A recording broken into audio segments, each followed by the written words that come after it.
you on me. When I told Nico, my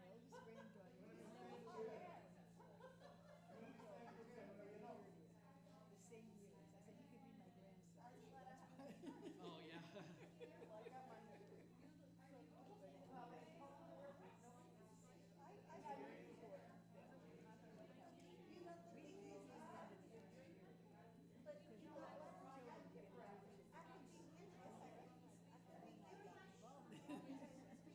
Oh, wow. And now you're like a staple around here. Well, I built the building.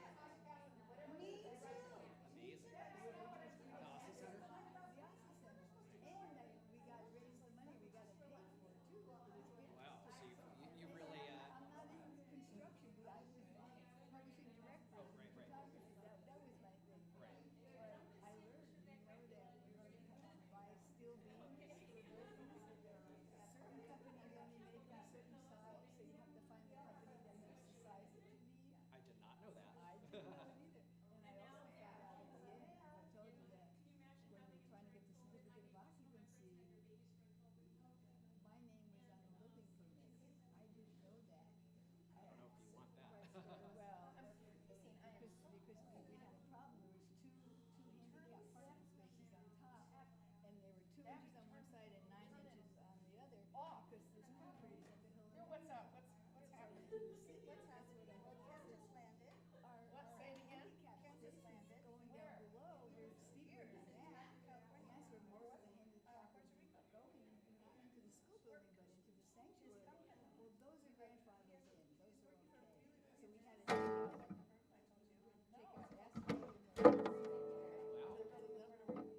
asphalt and the parking spaces even. That's So how we got it. you gained a lot of construction and building development experience, whether you liked it or not. Yeah, and then plus it was a community effort. A lot of They've got some frame material. They make Oh, that's nice. giant somebody knew This building was like green or something originally, Yeah. and they make and they like painted it brown. they put it all together. Okay, that was a little more sophisticated. What? Oh, the sanctuary, you added that later? This one, yeah. I'm Oh, sure wow. that's Because it's got to be sanctuary was over there. My kids had their Right. this one. It was in that room. It's certainly something that they're talking about. I heard there They, used to be an organ here too. The company right now That would be fun too. is trying to work with other builders so that those builders, projects are always everywhere. My heart is in just we got it. Yep, that's right. And being I'm very elderly, trust me. You know how old I am. I do not. 86. Oh, okay. Okay, I'm 87 now. Just the language very well.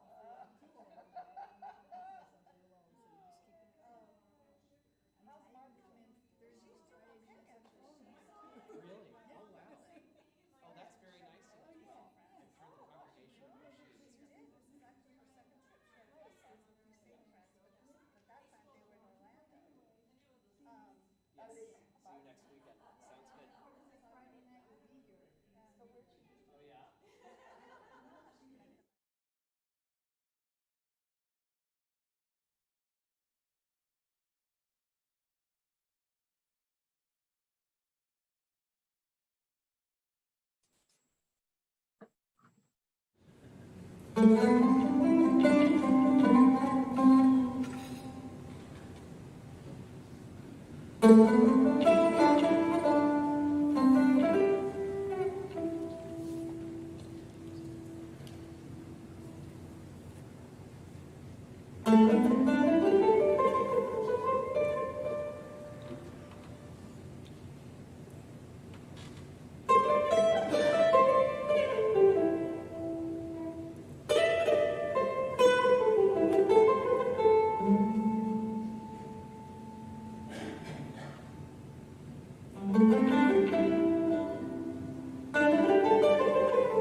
I am missing a few papers. I'm missing those that are mine, actually. I always bring a copy to myself. There was some motion here. Here it is. So we can get started.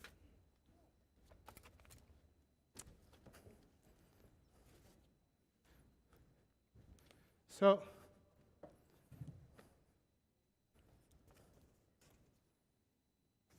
Erev Tov, good evening. Shabbos is totally gone already, and we are fully into the holiday of Shavuot. And Shavuot is the holiday of Chag Matan Torah. The Torah, Shavuot doesn't begin as the holiday of the giving of the Torah, and at some point the rabbis put that together. And in the context of receiving Torah, we also acknowledge our teachers, and we decided to put this lecture or this conversation in Shavuot in the context of the memory of our emeritus rabbi, whose yahrzeit is in Yom Yerushalayim, which happens. It was last Monday, and happens just before Shavuot, and I would say that I feel this is one of the last times that we have the opportunity to do a more formal study session activity. I have, I have had the privilege to be a rabbi in a congregation that had a legacy of very high expectations.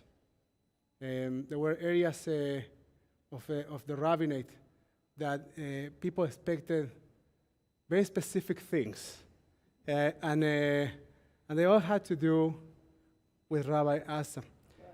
And what? And I can tell you, Elaine, that over the years, I have met people that have said, Rabbi Asa saved my life. Several times. He saved their lives? Yeah. I know that he complicated yours, but I just let him go. but we at home sometimes are problematic, but Rabbi Asa is somehow in the back of my mind, close to the idea of a Jewish superhero. I know, you were his wife. That's a different story, and you need to deal with that. From my perspective, he's my emeritus rabbi, Zichrono Lebracha, of blessed memory. I didn't even need to deal with him in life. But I do carry his memory. And I can tell you that also, in the context of carrying his memory, people will call me and have expectations from me that I would say, like, where are you coming from with this idea that you want me to do this? Or Rabbi Asa would do that for me. And I'm okay, and I will find myself saying, well, okay, if Rabbi Asa. So I have been playing that card several times. Honoring his memory, and we're going to start this Tikkun LeShavuot, this study for Shavuot. We will be talking about rabbinical legacies also. So I want to share a little bit about that. I'll give you a few pages in a moment. Let's start with the pages. I'll give you this. You can pass them back. There's a lot. I'll give you here to the left. Rabbi Miriam. And don't be too preoccupied. You can share them for the people there. Don't be too preoccupied when you see that there are 3,000 sources. We're going to read half of them, okay? But I will get to choose a little bit, and I will screen a little bit with you. Pirkei Avot. You know what Pirkei Avot is? What? Sayings of the Father. No, so the chapters of the fathers in the Mishnah. Now, the way in which Pirkei Avot is structured, the way in which the people in Zoom can see me when I'm speaking and can hear me well. Mitch, you cannot see me well? You cannot hear me well? Maybe it's too far, the image, Aidan. We might need to get a bit closer. You don't necessarily want a room picture right now. So we can see each other. Is that I'm making your life complicated by sitting here? You want me to stand? Okay, just let me know. So I want to give one more moment to Aidan, so who's working on his own here. It's a ton of work, just to make sure that we have everybody being able to see and participate. Pirkei Avot basically is,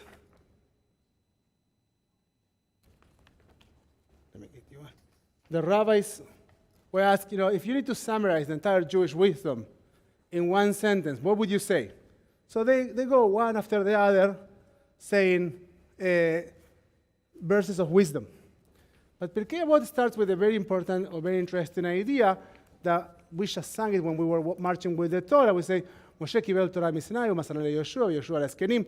Moses received the Torah at Sinai and transmitted it to Joshua, and Joshua to the elders, and the elders to the prophets, and the prophets to the men of the great assembly. They say three things: be patient in the administration of justice, raise many disciples, and make a fence around the Torah. So there's an idea that Torah is being transferred from generation to generation.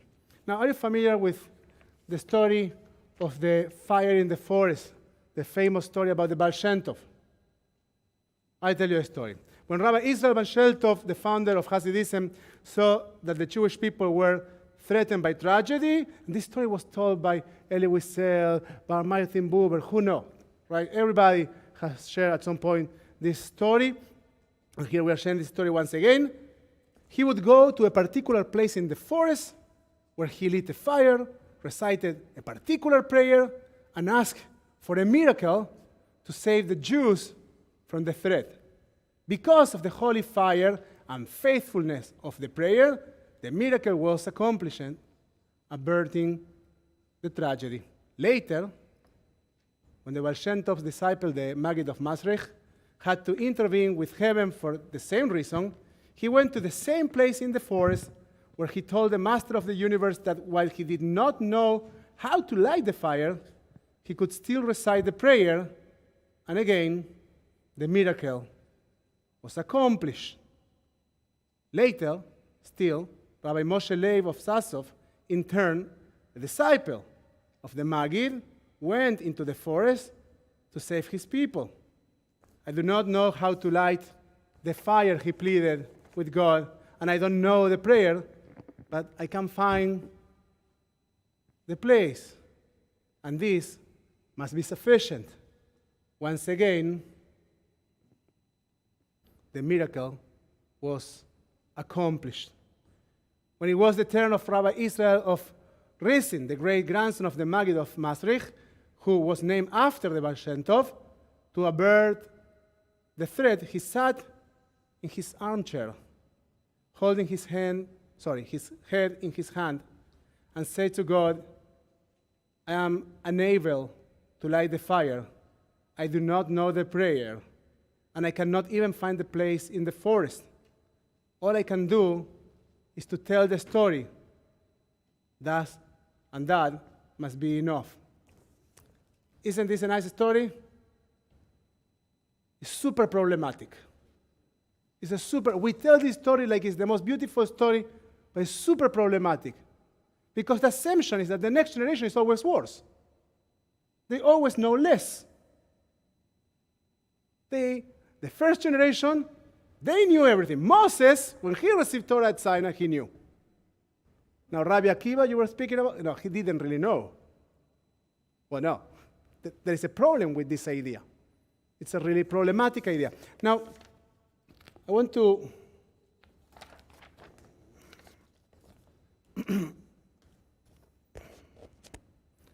screen with you a few sources that some of you that have studied with me have heard a little bit about this in the past. Who can read? Evelyn, can you read? So, in Mishnah Sotah 9:11. Okay.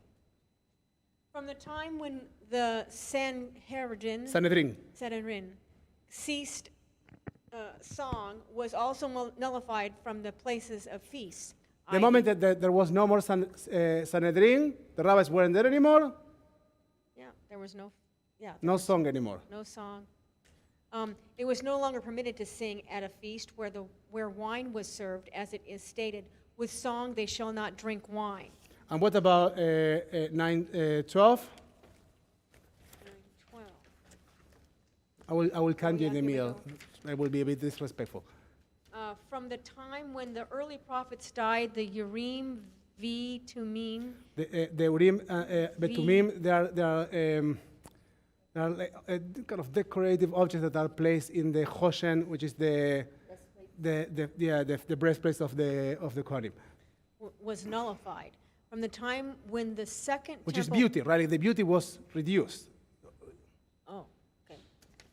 From the time when the second temple was destroyed, the shamir, warm, ceased to exist, and also the sweetness of the honeycomb.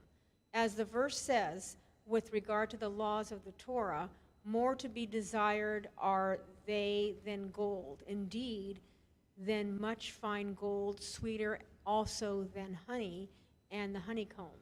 Psalms 19:11. Keep going. And men of faith. And men of faith ceased from being among the Jewish people, as it stated, "Help, Lord, for the pious man is finished." That's it. Finita la comedia. Since the moment the prophets weren't there, Moshe קיבל תורה יסיני, ומסרה ליהושע, ויהושע הזקנים, והזקנים לנביאים, and the elders of Israel, the Sanhedrin, to the prophets, that was it. That was it. So the thing of Pirkei Avot works only in Pirkei Avot, because in other places, the rabbis are looking at older times as times of greatness, times in which we were able to do certain things, to learn certain things, and all of a sudden those things are not there anymore. And give me one more or two more sentences, and then we're going to go into something else. For the faithful fail from among the children of men. Rabban Shimon ben Gamel says that Rabbi Yoshua testified, from the day the temple was destroyed, there is no day that does not include some form of curse. And since then, the dew has not descended for a blessing, and the taste has been removed from fruit. Rabbi Yosei says, since then, the fat of fruit has also been removed. Okay, so what are these texts speaking about? Any idea? Any comment?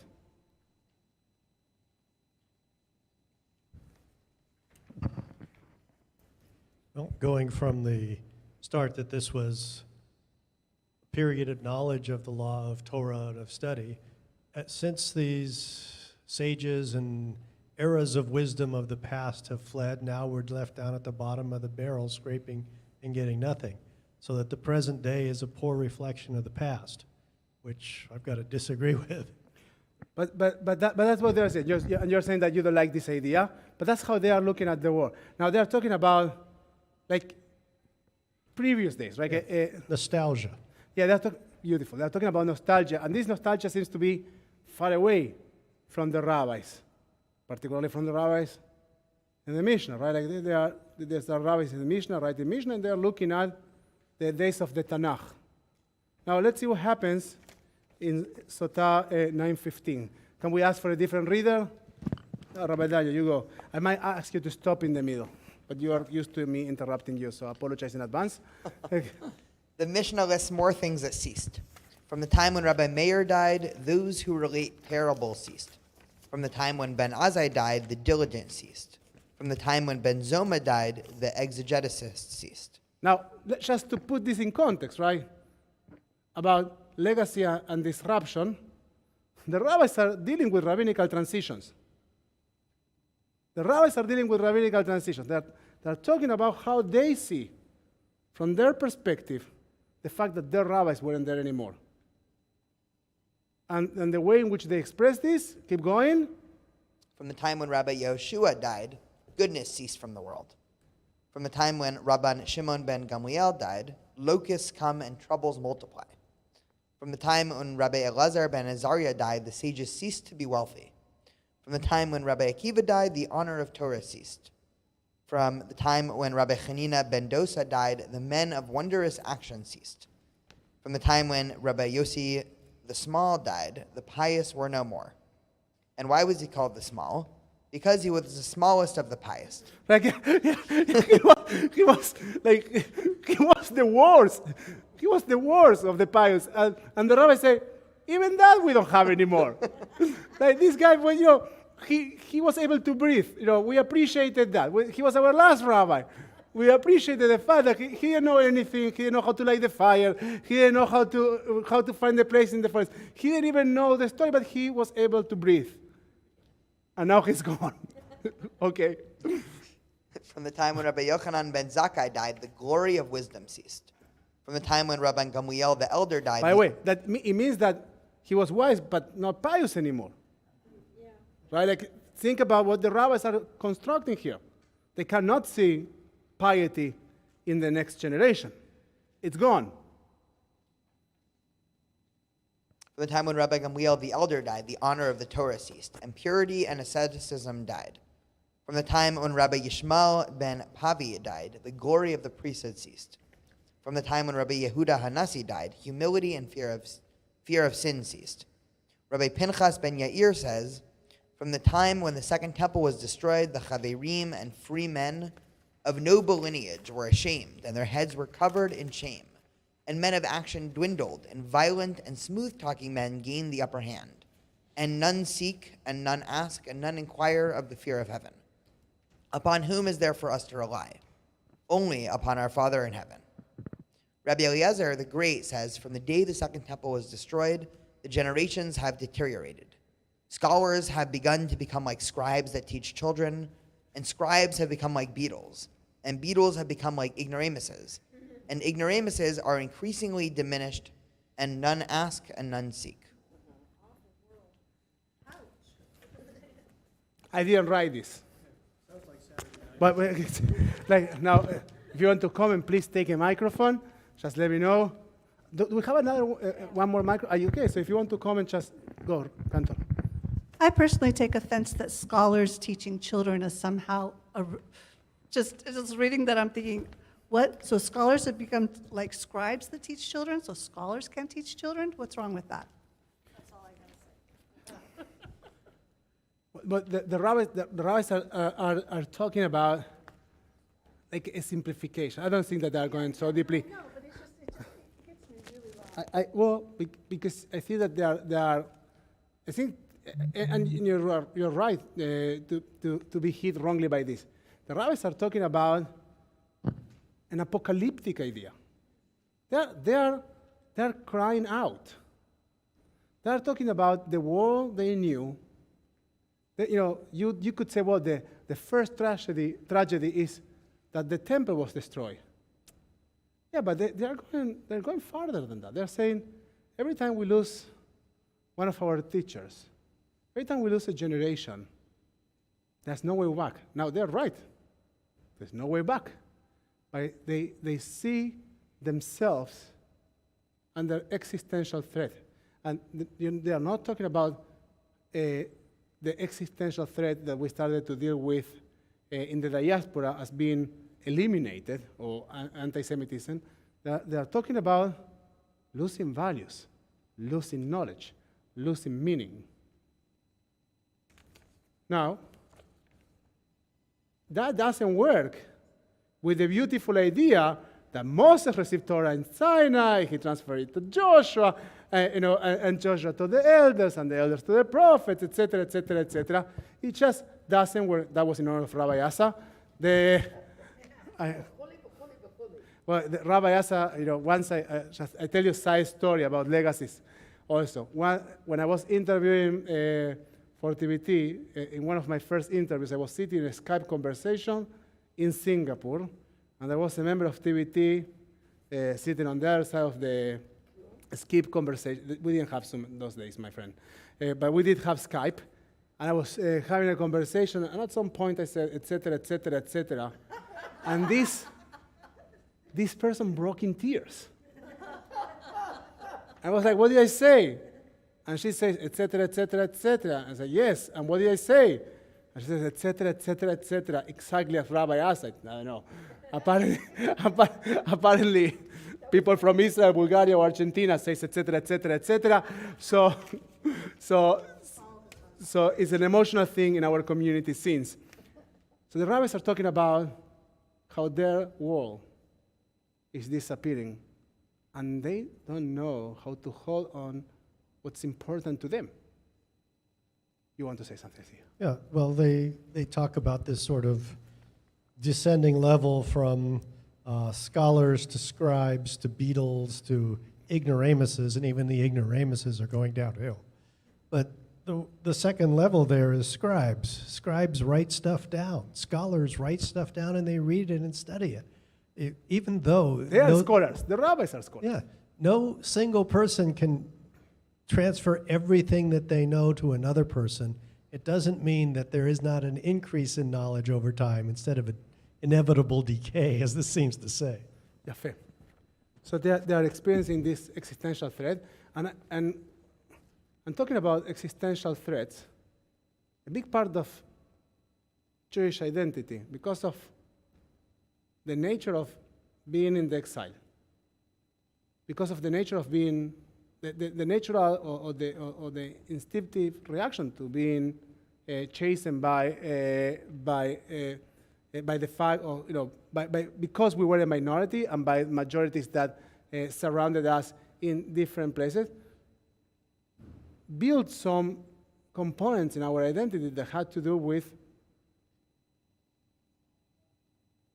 this idea of placing, you say paranoia, but I would say survival.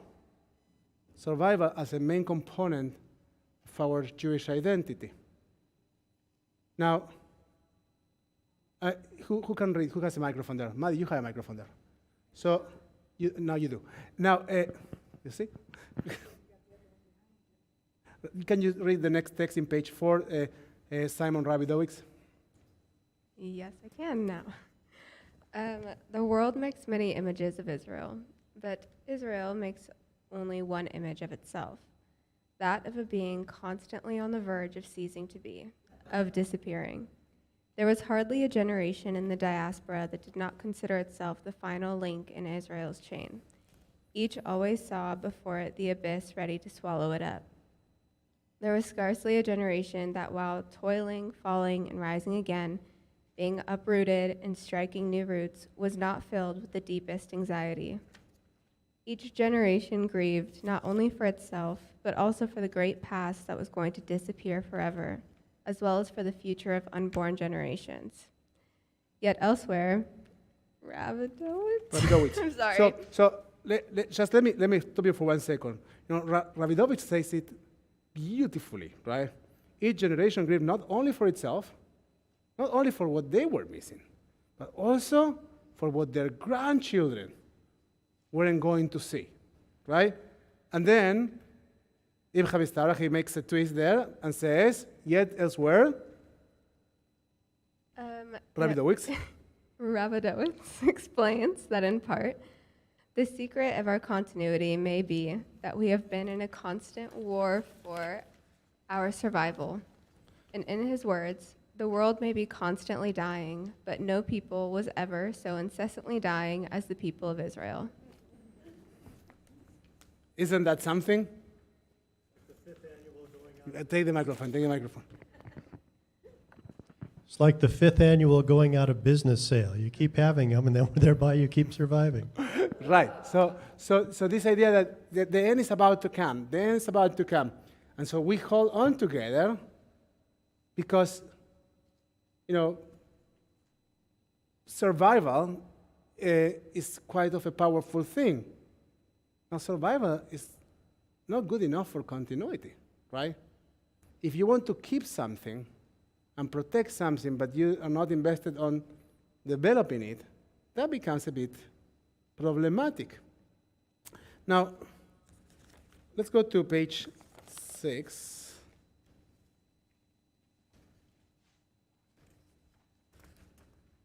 No, I want to share with you a story before that. No, let's read what I wrote. But before that, I'll tell you a story. There's a story. I'm going to read for you because I think it's written beautifully. It's called the Ashram Cat. I shared this story once in the High Holies here. It goes like this. It has to do with this idea of preserving traditions, keeping things, because they are very, very important to us.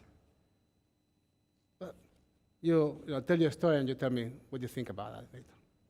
Once upon a time, there was a guru who lived with his follower in his ashram in India.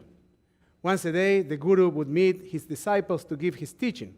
One day, a beautiful cat appeared at the ashram and began to follow the guru everywhere he went. As it happened, each time the guru spoke, the cat spent the entire time wandering among his disciples and distracting their attention, causing them not to take notice of the guru's teachings. So one day, the spiritual leader decided that 5 minutes before he began, he would have people tie the cat up so that it couldn't interrupt. Time went by, and one day, the guru died. Then, the oldest of the guru's disciples took over as the ashram's new spiritual leader. 5 minutes before his first teaching, he ordered for the cat to be tied up. His assistants spent 20 minutes trying to find the cat, so they just could tie it up. Time passed, and one day, the cat died. And the new guru ordered them to go and find a new cat. It's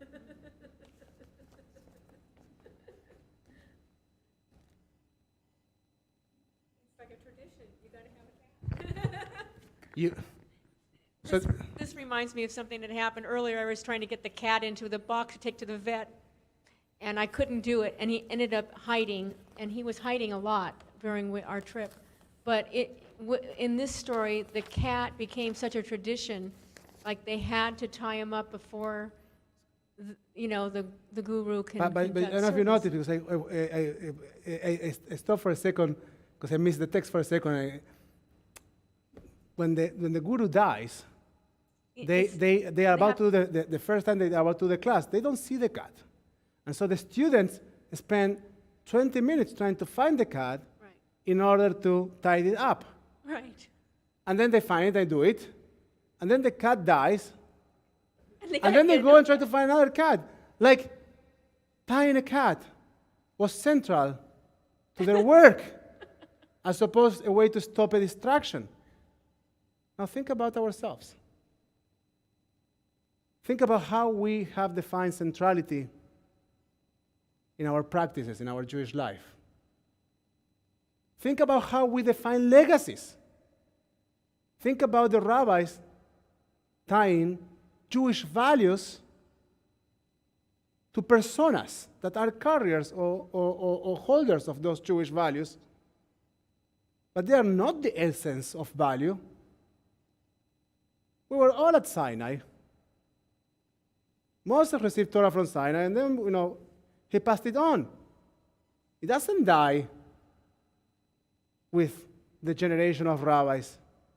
But nonetheless, we started to see things differently, because we tend to personify our values, aspirations. Let's go to me for a second. And by the way, I'm mainly citing, this is kind of weird for me, I do it once in a while, but I'm bringing mainly Sarah Urwitz and a teaching from one of my teachers, Rabbi Larry Hoffman. Who wants to read? You still have a microphone there? Cantor, gracias. The complexity of our times often overwhelms us, so we fall into the idealization of past times that we'd like to believe were surely better. It is like we wish we had the walls to keep us together, instead of essential meaning pulling us together. The walls, I'm talking there about the shtetl, and I'm talking about the ghetto. So and the ghetto for European Jews before emancipation. So I am saying it feels like sometimes we are praying to be back into that ghetto so we are held together. So. Rabbi Lawrence Hoffman presents the term pediatric Judaism, referring to how we center our Judaism on the kids and how for many of us the Jewish experience remains at the level we learned at Hebrew school. In a new book, Sarah Hurwitz explains, we've rejected the kiddie stuff, but never bothered to replace it with an adult version. And that's a real loss, because mature forms of religion push us to ask the right questions, not just what does it mean to be happy or successful, but what does it mean to lead a truly ethical life, to be part of a community, to serve something greater than oneself. In short, when it comes to religion, many of us still need to grow up, and that means doing the seeking, learning, and grappling required to make these traditions our own. Now, so if you just stop for a moment and you imagine Sarah Hurwitz speaking to the rabbis, I can imagine her saying, guys, just grow up. Just hold your act together and own your values and your Jewish tradition. Stop crying, stop wasting your time, and stop behaving like children. No, it's your story, it's your Torah to claim. Sorry? Only truly owning our tradition will help us become a thriving Jewish civilization and prevent our turning into a museum of what used to be the Jewish culture. You heard me saying that, Laila, several times. The Museum of Jewish Culture. It's a danger. It's a real danger. We are so connected, we are so in love sometimes with our legacies. We feel so comforted by what we know. And we work so hard to preserve what we know that we stop growing. The only thing we are doing, we are just preserving. Things that are preserved, you know what you can preserve?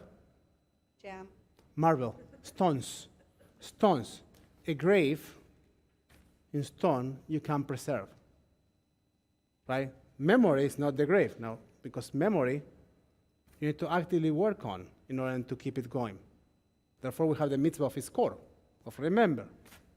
But when you want to mark a tomb, something that is not going to move ever again, so you put a gravestone. And that's duality of life, right? The life that is no more, but next to the mitzvah, next to that death, we take the mitzvah of remembering, of liskor. That's life. That's a form of life. But then remembering also brings interpretation and brings activating our own minds. Rabbi Miriam, you have a microphone? And Zoomers, I see Mitch Goldberg is around, and Elaine Sokol, you're there, and Karen, if you want to, Sarah Delan are there. So if you want to raise your hand, and Aidan will allow you to come in.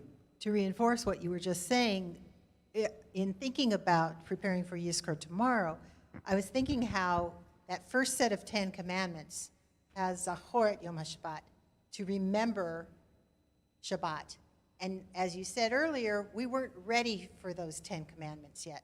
Then when we are given the second set, Shamor. Then we have Shamor, which is an active form of remembrance. You can't just remember, then it stays in your brain. You actually have to do something in order to make Shabbat happen. Yefé. And actually, in the book of Exodus, we Shamor is like the Shabbat. To make for your own generation an eternal covenant, right? And so once again, what's the question is how do you do that for your generation? How do you do it for yourself? Not for the previous generation. My great-grandparents, they used to keep Shabbat the most beautiful way. Who cares if you are not keeping Shabbat? That's irrelevant. It's nice information. It's a very nice story. And it's, of course, beautiful to carry those stories. But if you are not developing a practice that defines your life, that defines your values, that you define your aspirations, You are just busy with preservation of something that cannot be preserved. I will argue in a few more moments, again, because I'm going to argue this right now, is that the only thing that can be preserved are those things that we are willing to change. Preservation requires change. But we'll talk about that in one more moment. Now, talking about change, I want to use some of the ideas of Ron Heifetz. You know who knows who Ronald Heifetz is? Professor Ronald Heifetz. So Ronald Heifetz is a professor in Haifa, like the Hawaii earlier today. It's I'm all kind of places today. We were at Sinai, in Hawaii, now in Haifa, but he's actually in Harvard. And so Ron Heifetz developed the idea of adaptive leadership, which I had the privilege to study when I spent 2 years studying in a fellowship that was dedicated to learn adaptive leadership. And we invest some time reading his writings. Who wants to help us with a little reading? I'll read. Yes. What inhibits our ability to respond to adaptive change challenges in a timely fashion with innovation and courage? Now, what's an adaptive challenge? So there's a distinction that they're talking about. One is a technical challenge, which is the camera is not working. Well, you fix the camera. Now, if you say, well, we have a problem with the idea of live stream, and we are talking about something that is cultural, that requires adaptive change. That's an adaptive challenge.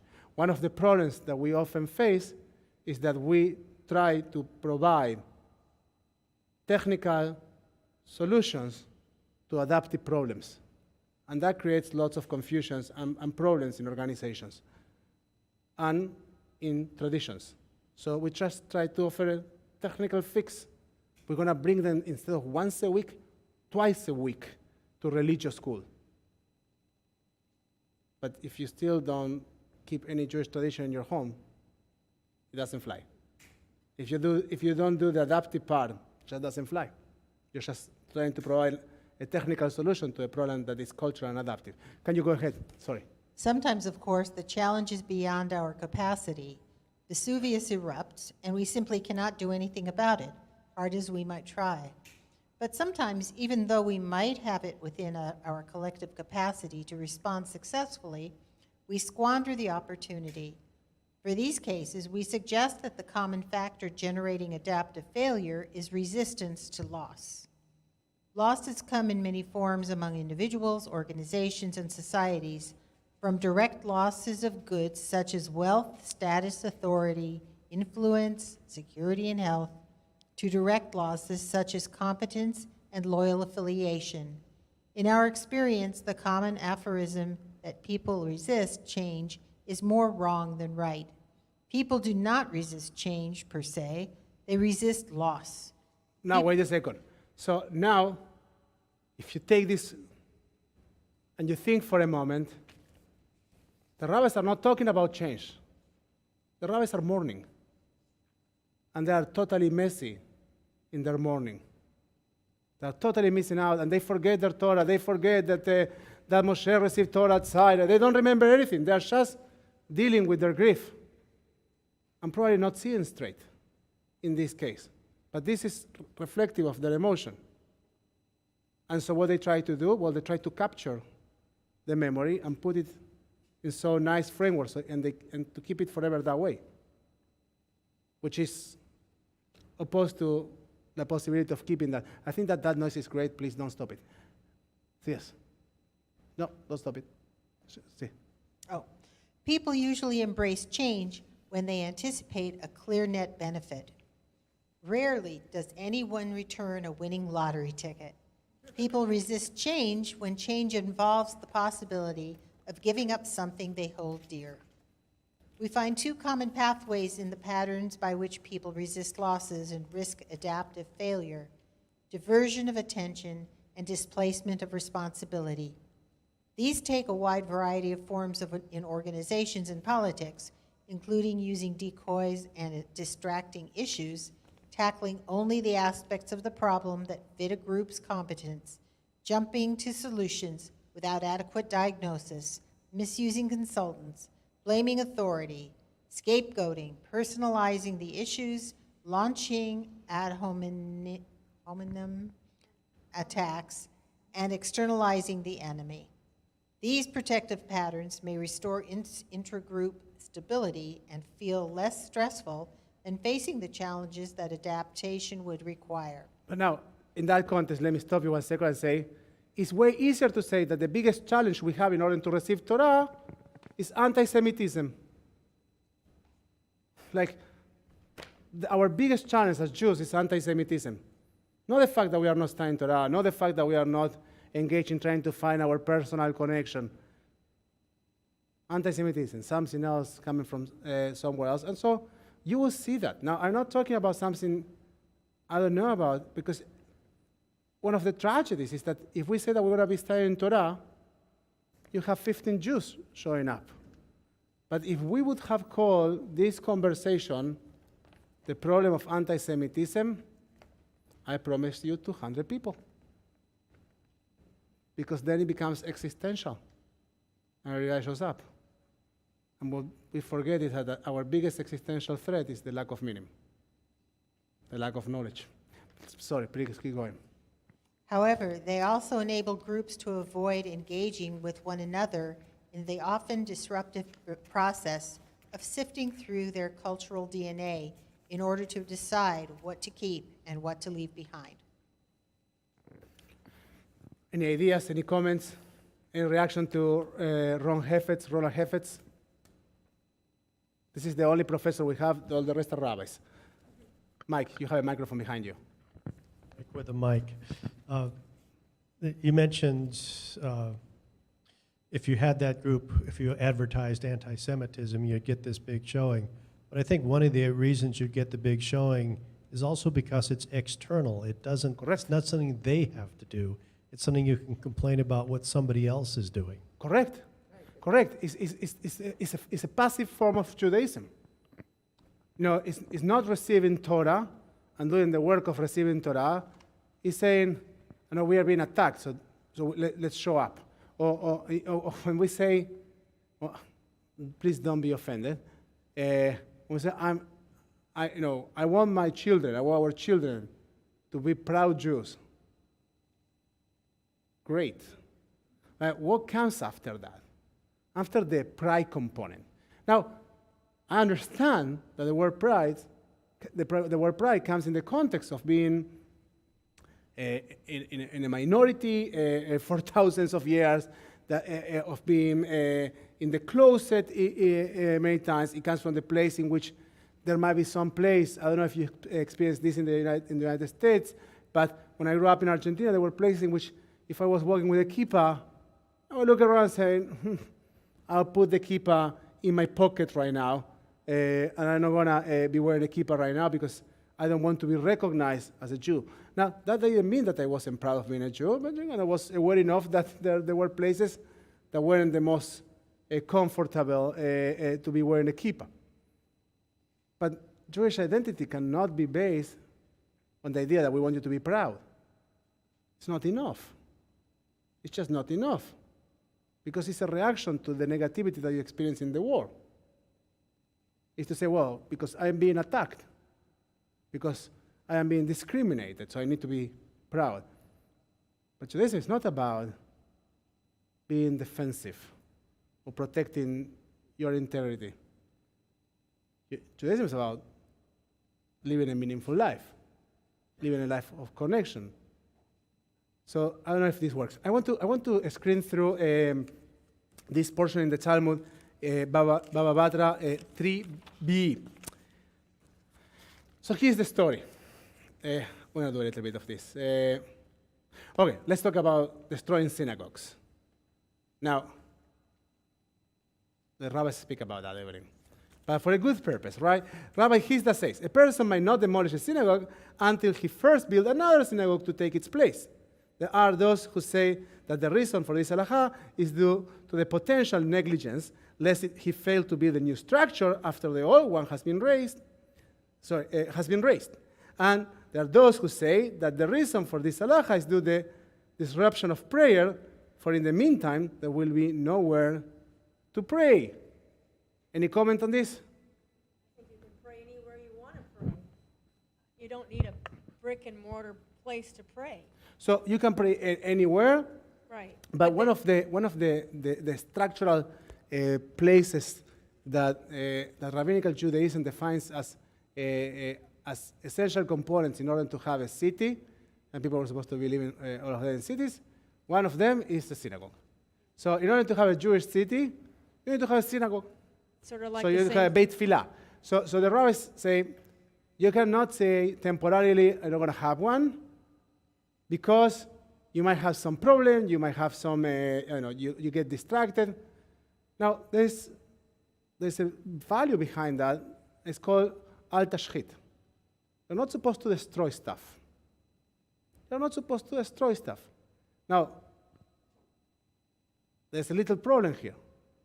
Sometimes in order to build, you need to destroy. You need to do some demo, right? Have you watched these fixer-upper TV shows? Every time we need to decorate a house, we watch them, and then we realize that it's so above our heads to do anything. So we go to IKEA and get a bunch of pillows, right? In a different color, and that's it. That's how we fix it. Now, I wasn't kidding. That's exactly what we do. We watch a few of these programs, and we just fix it that way. Now, the rabbis are saying you cannot destroy until you haven't built. Until you haven't built. Now, why? Because you might end up without having any place to pray. But I want to take it to a slightly deeper layer, and I say that sometimes in our eagerness to change things, and I'm coming now from a completely different perspective, sometimes in our eagerness to change things, we don't recognize what we have. Well, the only thing that we can see is the future and what we want to have, and we go for that when we don't have enough foundation for it, when we don't really have a plan. And the rabbis are saying, no. You want to have a new synagogue? Go for it. Build one. Once you have built one, then we talk about the other one. But first you go to have a plan. First you go to have the funds. Let's see how they go. The Gemara asks, what is the practical difference between these two explanations? The Gemara answers that that there is a difference. I am on page 9 now. Between them in a situation where there is another synagogue, right? If there is another synagogue, it might be a different situation. Even though the community has an alternative place to pray there, it's still a concern that the new synagogue will never get built. So hold back, they say. It is related to the Merei Mar and Mar's Sutra demolished and built a summer synagogue in the winter, and in like manner, they built a winter synagogue in the summer, so that the community would never be left without a synagogue. Now, think about the idea of adaptive change. These are the rabbis speaking adaptive change. Why?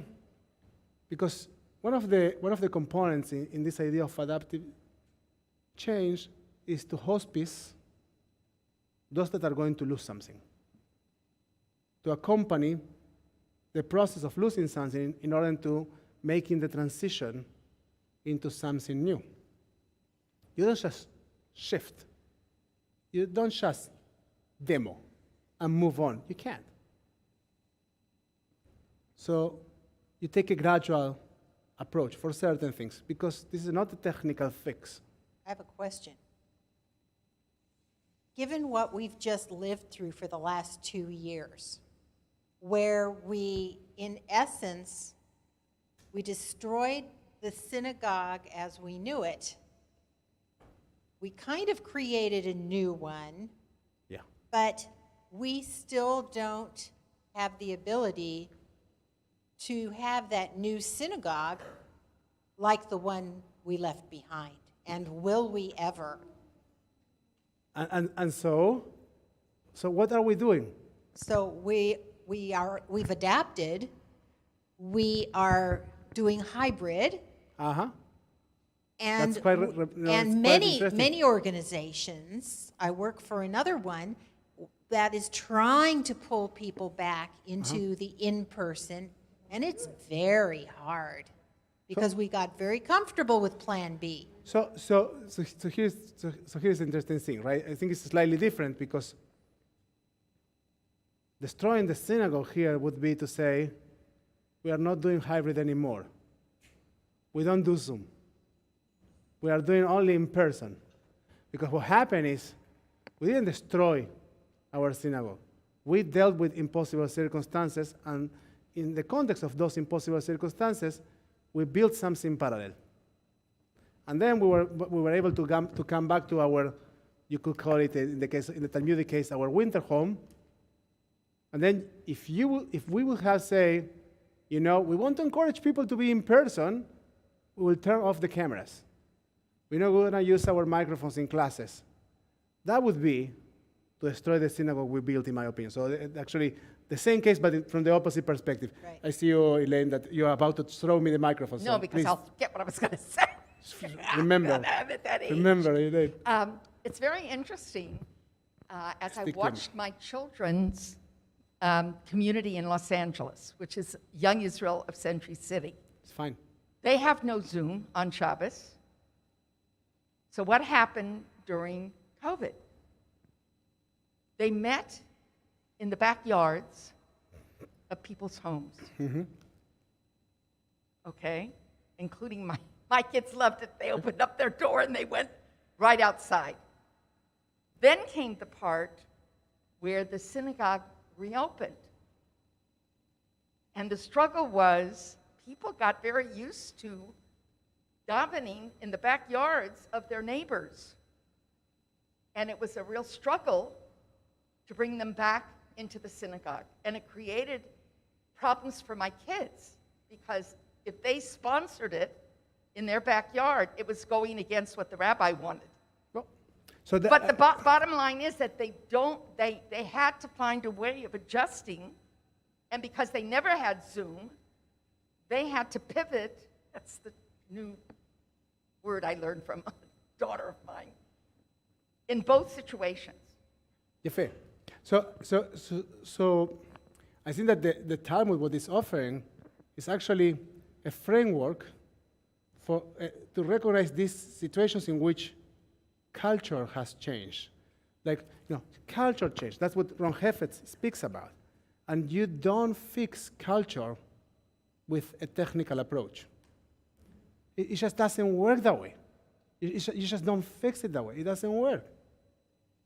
Now, let me go ahead. I want to introduce you to Rav Ashi, who is actually a very interesting character. And two situations will happen with him that I want you to hear about. Ravina said to Rav Ashi, "What is the halacha if money for the construction of a new synagogue has already been collected and it rests before us for that purpose? We have the money. Why are you worried about this? No, we have the funds. Let's build it, and they will come, Laila." Did you hear that once? Right? So, it is then permitted to demolish the old synagogue before building the new one? Rav Ashi said to him, even if the money has been collected, there's still concern that perhaps, and listen to the word, an opportunity for redeeming captives will present itself, and they will hand over the money for that urgent requirement, and the community will be left without a synagogue. So he's bringing something that could be taken as a dilemma, and says, not a dilemma. They're actually value priorities, and therefore, we don't enter this kind of project without having the entire foundation, which basically means you never lose a place of worship in the rabbinical vocabulary. I think the essence of this is not the construction of four walls and a roof. It's the disruption of community. And when you run the risk of losing your sense of community, then you really that's what the synagogue is. It's a place where Jews know they can come, and there will be a minyan, that there will be a community, that they won't be alone, they won't be isolated, sitting at their dining room tables looking at a screen forever, that there's going to be a place where there's a Ner Tamid, where there's a Torah, where there's an opportunity to say Kaddish with other Jews, where there's family. But I want to move you from that place, because it's a very interesting and important one. It has to do with the tension that we are dealing with right now, right? Like, which is, how do you come back from the pandemic? It's like so deeply in our hearts right now, because so deeply held in our hearts, because that's what we are dealing with. Right? I think the context I would like to offer for this discussion has to do with, when can you bring change? When can you say the old doesn't work anymore, and I'm ready to get rid of that? No, because until now we were talking about, if you don't change, if you don't accept your losses, you die. That's at least how I presented it. But now we're bringing a rabbinical piece, a rabbinical component that says, wait a minute. If you are too quickly ready to give up in certain things, then you still have a very serious problem. You cannot do that. You cannot go into this change if you are not fully equipped for the next step. There is a difference between. I just want to say, don't bring the. No, I've been very quiet for the last 40 minutes. You have, listen. What do you want to say, Rabbi? The first set of texts was attaching values to people, which is never a good idea. The second is attaching it to institutions, which can foment values. Right, so you never want to tether everything to a person, because people are fickle and things like that. Values are the things that stay. Well, and that connects actually beautifully with what Rabbi Miriam was saying, right? Besides the physical structure, the structural idea of the synagogue carries, right? So you don't destroy the structure before you have fully built the new one. Now, that's not how it really works. Most of the time we say, I'm done with this old thing, and you just go into a new thing. And that's how you destroy institutions and places. The idea of adaptive change is you need to hospice the change, you need to accompany the transition. And the rabbis are saying, go for it. Build a new shul. But make sure that you don't destroy the previous one. Have a place to go back in case you need it. I want to share like a piece of insight, and I want to read the last piece of this Talmudic portion. And it's that so often we hear about from people that speak about things that need to be changed, things that need to be different. And the question is, are you coming to build with me? Because if you want to change stuff, if you want to get rid of the old structure, it's fine. I'm with you. Let's build the new shul. Are we building this together? And in that context, I want to go to the very last portion that makes reference to Rabbi Asa. The number 12. The Gemara comments, and we say that an old synagogue must not be razed before its replacement is built only in a case where cracks are not seen in the old synagogue. Now what happens is, if we see that the old synagogue is collapsing and it's becoming dangerous or a toxic environment, to use more modern words and to go with the pivoting that Elaine was using, right? Now we have a different kind of problem. But if the cracks are seen, they might first demolish the old synagogue and then build a new one. This is like the incident involving Rabbi Asa, who saw cracks in the synagogue in his town. Now, what happens if we see that our shul is full of problems? It's a disaster. There are so many, it became dangerous. Well, then you need to destroy because you have no choice. But then the rabbi said, well, this reminds us that there's a case with Rabbi Ashi in which he saw that there were cracks in his own synagogue, and let's see what he did. In his town of Mata Mesia, and immediately demolished it. He then brought his bed in there to the building site so that there should not be delays in the construction, as he himself required shelter from the rain. And he did not remove his bed from there until they finished building the synagogue and even affixed drain pipes to the structure. Now, this is phenomenal. This is magnificent. He said when you have no choice, the answer is you might got to do what you got to do, but you commit. You bring your own bed there. Now, when you are speaking about a destroyed institution or a destroyed country that we wish so much to fix, and we say, well, they need to fix it. No, you don't. You move your bed. You bring your bed to that place. You commit. Now, in the context of Chag Matan Torah, in the holy giving of the Torah, this is the idea of covenant. The commitment is so intimate, it's so high, it's so existential.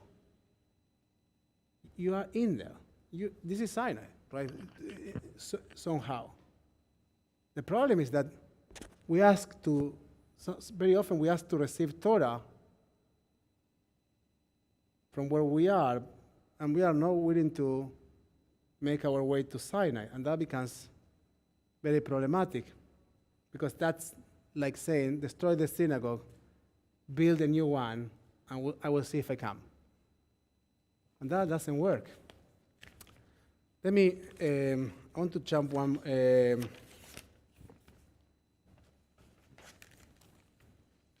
I brought one of my favorite midrashim from Eliyahu Sutta, but Eliyahu Rabbi, Eliyahu Sutta. But we're going to skip that one, but you can look at that later. Who wants to be our reader? We're going to read a portion from David Harman. And Madi, I have a poem later on for you by Amichai. I think you like it. You go, Rabbi. Torah, therefore, should not be understood as a complete finished system. Belief in the giving of the Torah at Sinai does not necessarily imply that the full truth has already been given and that our only task is to unfold what was already present in the fullness of the founding moment of revelation. Now, just a wording distinction. Harman will suggest that we shift from seeing Torah as a done product, as the rabbis are looking at the previous generations, and he will look at Pirkei Avot, this idea of transferring the Torah, not only as passing on a legacy, but rather as a truth that is constantly unfolding. Sinai gave the community a direction, an arrow pointed towards a future filled with many surprises. Halacha, which literally means walking, is like a road that has not been fully paved and completed. The Sinai moment of revelation, as mediated by the ongoing discussion in the tradition, invites one and all to acquire the competence to explore the terrain and extend the road. It does not require passive obedience and submission to the wisdom of the past. Now, as a way to start bringing ideas together, we call this study space legacy and disruption. And I want to argue that legacy requires, if you want to keep a legacy, you got to disrupt it. You need to be able to touch it, to work with it.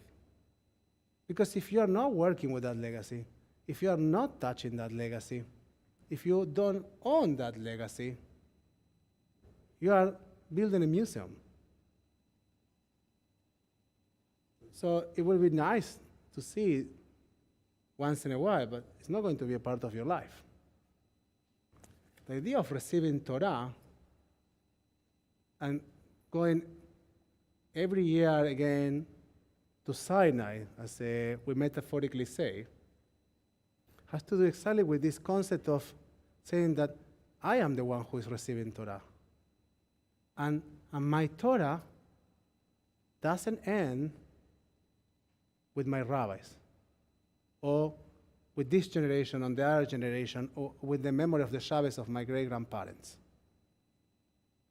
Of course, we stand on the shoulders of giants, as we were speaking about Rabbi Asa earlier today. But what a nightmare would be for a congregation to end its living story with its emeritus rabbi, or with the rabbi who is moving into a different position, because that makes the Jewish story, converts it into a wrong narrative. Rabbi Jonathan Sachs said that the genius of Torah is the request to transform the nation of Israel, the people of Israel, in a nation of storytellers. Now, if we are all storytellers, if we are all carriers of the story, it's not about the institution, and of course not about the rabbi. We are partners. And in our search, we partner with different figures, with different organizations. We build community. But it's ours.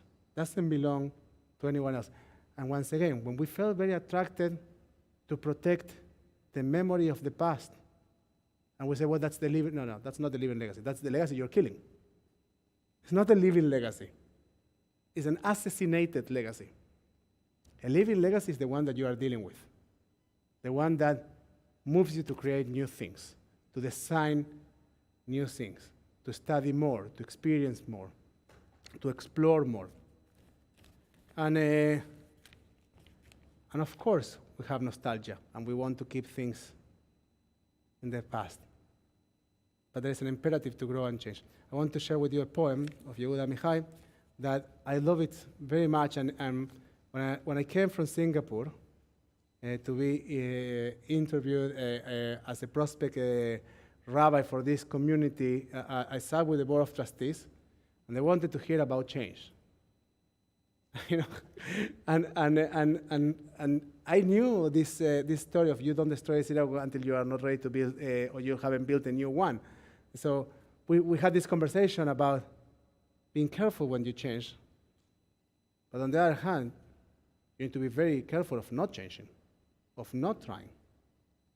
And I read then this poem that I found beautiful, and I want to share this with you once again. Yehuda Mihai. My father was God and didn't know it. He gave me the 10 Commandments, not in thunder and not in anger, not in fire and not in a cloud, but gently and with love. He added caresses and tender words, would you and please, and chanted, remember and keep, Shamor, Zachor v'Shamor, with the same tune, and pleaded and wept quietly between one commandment and the next. You shall not take the name of your Lord in vain. Shall not take, not in vain. Please don't bear false witness against your neighbor. And he had me tied and whispered in my ear, you shall not steal, shall not commit adultery, shall not kill. And he laid the palms of his wide open hands on my head with the Yom Kippur blessing. Honor, love, that your days might be long upon this earth. And the voice of my father, white as his hair, then turned his face to me one last time. on the day he died in my arms and said, I would like to add 2 more commandments.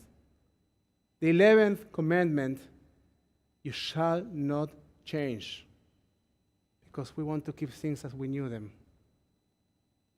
And the 12th commandment, you shall change.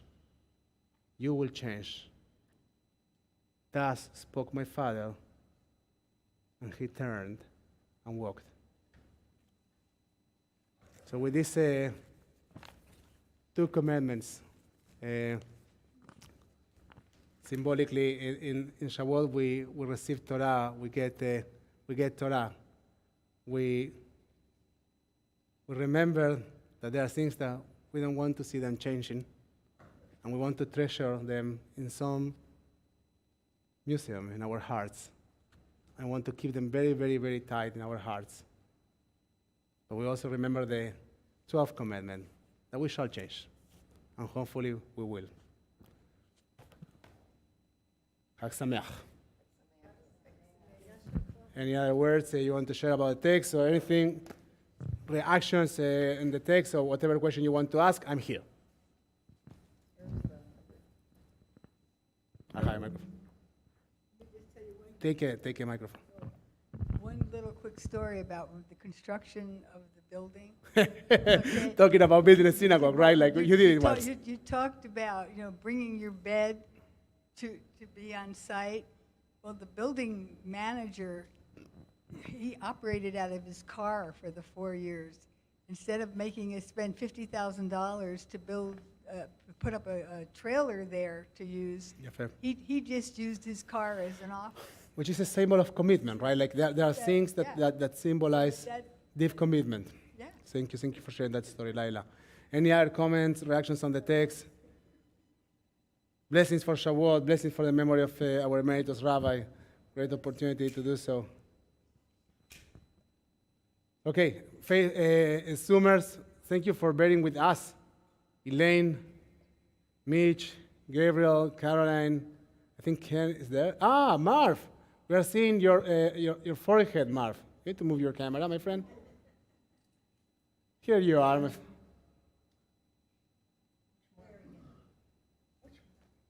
Marv Rosenberg. Yes, I'm here. Good to see you, my friend. Good to see you. Thank you for that. Marvin Rosenberg. I always like seeing you. Yeah. And still yet, the Torah, which is unchanging in many ways, will guide forever the future. I couldn't hear. I thought that it's unchanging, and I understood. I agree. I agree with that idea. But once again, you don't destroy a building until you haven't built the next one. And I think that that's the tension, right? Like between this idea and this understanding that we have to change, you can't live in the past, but you need to be also really attached to the values that you hold dear. And hopefully when you build with those values. Because at the end of the day, the story is about values. It's not about, we just mentioned like 25 generations of rabbis. They are all receivers of Torah. So we are generations. But values are transcendental. Values are transcendental. This reminds me of a movie and a story that we've all seen where the father of these daughters are trying to prevent change, and it happens. And he always says, tradition. But, there is tradition, but there is change. And it's sort of like having to bend a little to allow that change to happen. And that's what I think, when I hear about this discussion, that was in my mind about how we hold our traditions dearly, but we know that we have to bend and change to make things happen for the better. I think, let me kind of give you something for a completely different perspective. I think that one of the enterprises of Reform Judaism should be right now to reclaim tradition, to reclaim traditional Judaism. No, which is afuch al afuch, it's the opposite over the opposite, right? We went too fast into lots of changes, and now sometimes we are just tying the cat. And we don't know even why. Right? No, but that's exactly that. And because that's the risk. That's the problem. No, so the thing that you just can't have one. You got to stick to the memory and have a strong foundation. You cannot only be there. And you need to balance that. And that's the story with the two synagogues, right? You need to have a microphone because otherwise our friends cannot hear you. We're going to formally conclude the conversation in 5 minutes. I will stay here for anyone who wants to talk. I also believe that the pendulum swings. I guess I see it in... It means that Republican, Democrat? No, not politically. I mean, if I were used... Well, yeah, you could say that too, I guess. But if I were to use my own family as an example of how I view the pendulum, and I think it's a prototype of many Jews in America, which is my grandparents being the observant part of the community, at least on one side of my family. My parents were the lost generation, although they maintained the Jewish connection, not religiously, but culturally. And then my generation and my brother's generation, there was a connection, but not a real strong one, except that for me, the pendulum swung the other way because of my going to a Jewish camp and meeting my husband. And then my children is the next generation, and they have, really swung the other way. So Now, don't forget in those stories, the stories of immigration of the Jewish people, right? Because there are a variety of sociological components that affected the connection to Jewish tradition and the definition of Jewish identity. But in the pendulum story, there's a part that you are not saying, and I know it because I know you, I think by now quite well, and it's that you were seeking for a deep connection to Jewish. No, I wasn't. I wasn't. I mean, I knew I was Jewish. I didn't know what that meant. Until you were. No, you wasn't until you were. No, but the point was, by quirk, I ended up going to a Jewish camp for 4 weeks that summer, and I wasn't in search. I didn't have anything doing that summer, and a friend said, "You want to go to a Jewish camp?" I said, And okay. after that? Huh? Isn't your life after that like a Yeah. story of, That was my conversion experience. But then you become a seeker on your own terms. You were even married to a rabbi, and your levels of observancy were different in different areas, if I remember correctly. Oh, yeah. Okay, that's the only thing I want to say. I was on a learning curve for a very long time. But what I mean is you were in your journey, because at the end of the day, there's a communal component. It always lies on personal responsibility. The idea of receiving Torah outside is for you to be able to say it's mine, right? We spoke about that yesterday. Right. I feel I'm repeating my Friday night sermon again and again. It's for you to be able to say it's mine. You cannot say, because the entire idea around this pediatric Judaism is, you speak with congregants, with people, about what they want for Judaism. Say, well, we want our children to be engaged. Make sure that you are engaged. And then we'll talk about your children. When we went to Argentina, and we were sent to the Congregación Vidal before Emmanuel. You went to Beth Tikvah? I went to Vidal. Beth Tikvah? Yeah, all German. And you know what they wanted? I'm sorry. They wanted a rabbi para la juventud, for the youth, just like Marshall Meyer. But that's how they have been speaking for 100 years. That the rabbi for someone else is a total misconception. And Chaim said, I didn't come to Argentina, a director of the World Union, to be the rabbi de la juventud. But there's no inferiority in that. The problem with being the rabbi of the youth, the concept of the Rav, we're not talking about congregations that have several Ravs and do engagement today. But this idea of, when a parent comes and says, "Oh, Rabbi, I want you to help me for my children to be more engaged in the synagogue." I'm sorry, I can't. I cannot do that. I cannot do that. We can offer programs, whatever. We can teach Torah, we can do all kind of things. They wanted to save their children. But if you want your children to be Jewish, you better be Jewish yourself.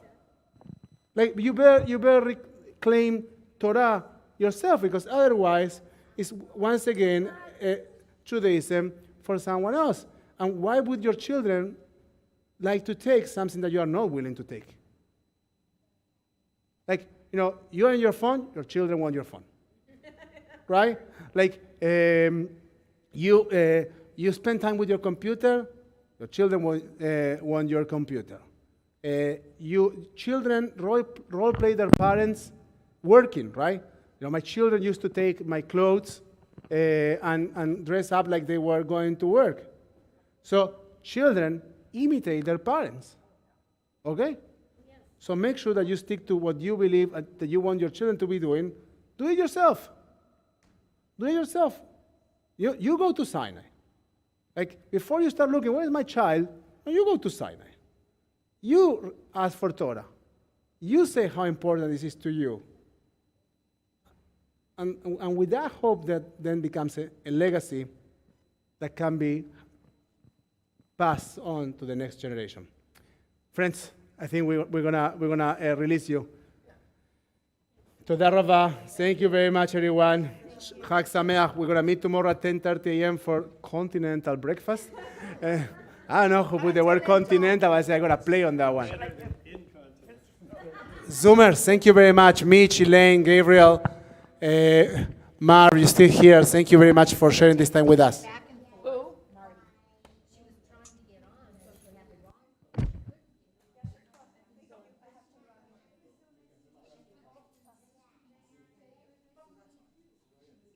Good to see you, Marvin. Elaine, how are you doing? I'm doing okay. I've had a tough time, but I'm doing pretty good now. Thank you. We're both having tough times, yes. Yes. Where are you living now? What's that? Where are you living now? I'm still in the big house. Oh, okay, okay. Yep. Yeah. My house too.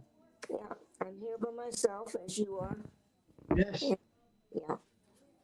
And I have a friend who pops in every once in a while, drives me to places. I still drive, but it's very comfortable to let her do it. And